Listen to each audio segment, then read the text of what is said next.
Hello guys, may gagawin tayo ngayon.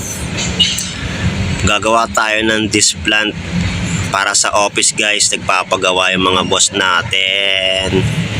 Siyempre, gagawa natin sila.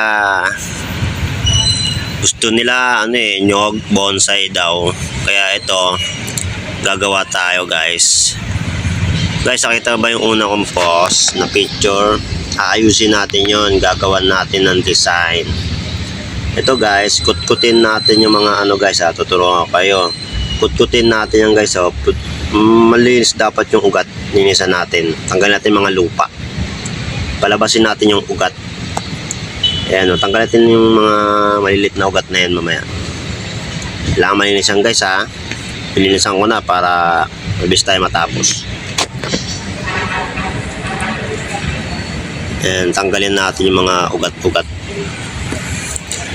Yung mga ugat na yan, maliliit, tanggalin natin yan. Linisan natin.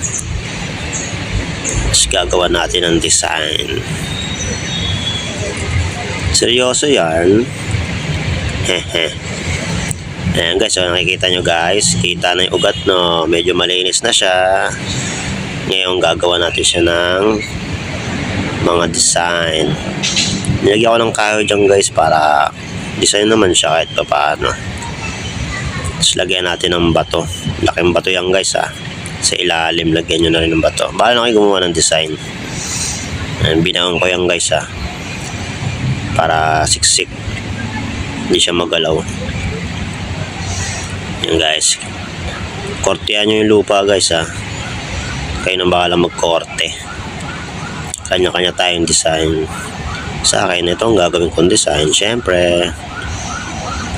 Tapos guys, tanggalin yung mga lupa-lupa, yung putik na yan sa paso niya, para malinis pag inakit natin siya.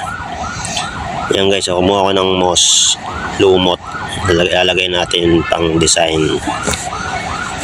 Ikakabit na natin yung mga lumot yan guys para makita natin yung design niya. Linisan na natin kasi mamaya papasok na natin to dadalhin natin sa office. Bis kong gumalaw guys, dali lang gumawa guys, kaya matuturuan ko kayo guys ay mga tutorial natin na gawa-gawa ng displant mga kaboblox. Lapit na tayo matapos. May makikita nyo yung design ng mga kaboblox. Ayan, natapos na tayo sa lumot. Konti na lang.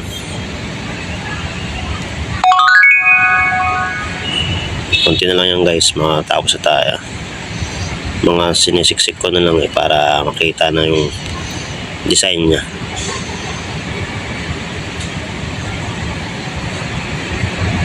Mga paikot yan kayo nang bahala.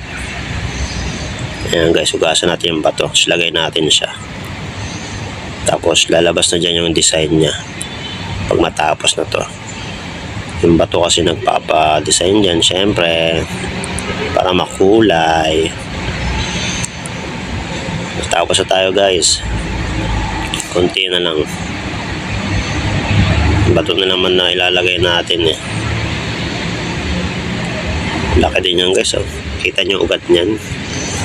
Kita na yung ugat kanina hindi kita yung ugat Ayan guys, basahin na natin yung paso nya para makita natin na malinis. Ugasan nyo guys kasi iakit natin yan, kaya dapat malinis tayo. Malay mo may padulas, ay joke lang, ang merienda lang yan. Ayan guys, malinis na kita na natin design. Ayan na siya guys, yung kaninang di kita ang ugat yung kita na. Ayan guys tapos na tayo. Ayan ang finish. Bye bye.